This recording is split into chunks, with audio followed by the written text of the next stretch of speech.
Hi, kids. Today we're going to read a story called Milani Rae and the Very Bad, Horrible Hiccup Day, written by Rae Honoré. Milani Rae was a bright, joyful little girl with big dreams and an even bigger spirit.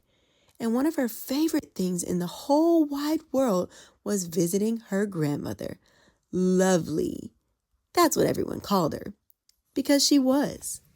Lovely, lovely, guess what? Milani Rae burst through the door, eyes wide with excitement. Lovely smiled her warm, knowing smile. Well, now, baby, what happened to you? Milani Rae took a deep breath. I woke up this morning feeling very, very strange. She walked over to the mirror. I checked my eyes, still there. I checked my ears, still working. I even checked my nose. Nothing funny there. Then slowly, very slowly, Milani Rae opened her mouth and out came the loudest hiccup she had ever heard. I kept hiccuping while I brushed my teeth, hiccuping while I got dressed, hiccuping all the way to the kitchen. Mom, Milani cried, help me. What do I do? Her mom smiled and said, just hold your breath for 30 seconds, baby. That always works. So Milani Rae held her breath and held it and held it. Her cheeks puffed up like balloons, her face turning red, then blue. She gasped for air. She waited, and then, oh no. Milani Rae ran to the garage. Dad, please help me. Her dad peeked over his tools and grinned. Oh, I got just the thing. He turned around, put on a silly mask, and shouted, boo! Ah! Milani Rae jumped sky high. She waited, listened, hoped, and then Milani Rae stomped her foot. This is the worst day ever. Can I go to Aunt Terry's house? She asked. Maybe my cousins can help me. And off she went. Cousin Ellie, please help me.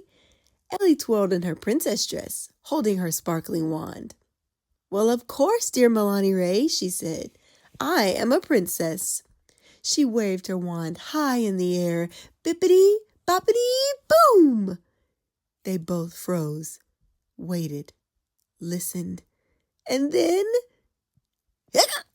Ellie gasped. Oh dear, maybe it's an evil spell. And just like that, she went right back to dancing. Milani Rae sighed and walked to the next room. Cousin Kyson, you're my last hope. Kyson looked up from his trucks. I know what to do.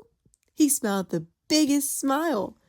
Smile! Lovely always says smiling fixes everything. Milani Rae tried. She took a deep breath and smiled as wide as she could.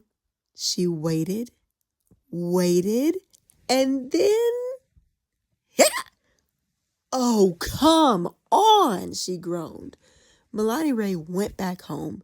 She kicked off her shoes, plopped onto her bed, and got very, very still. What am I going to do? She whispered.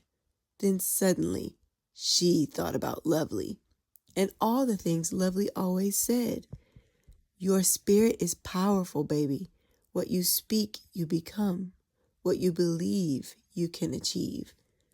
Milani Rae sat up straight. She took a deep breath. This time, she didn't ask anyone else. Milani Rae stood tall. She placed her hands on her hips, and with all the confidence in her little body, she said, Hiccups, stop. Then she sat down and waited and waited and waited. Silence. No sound. No bounce.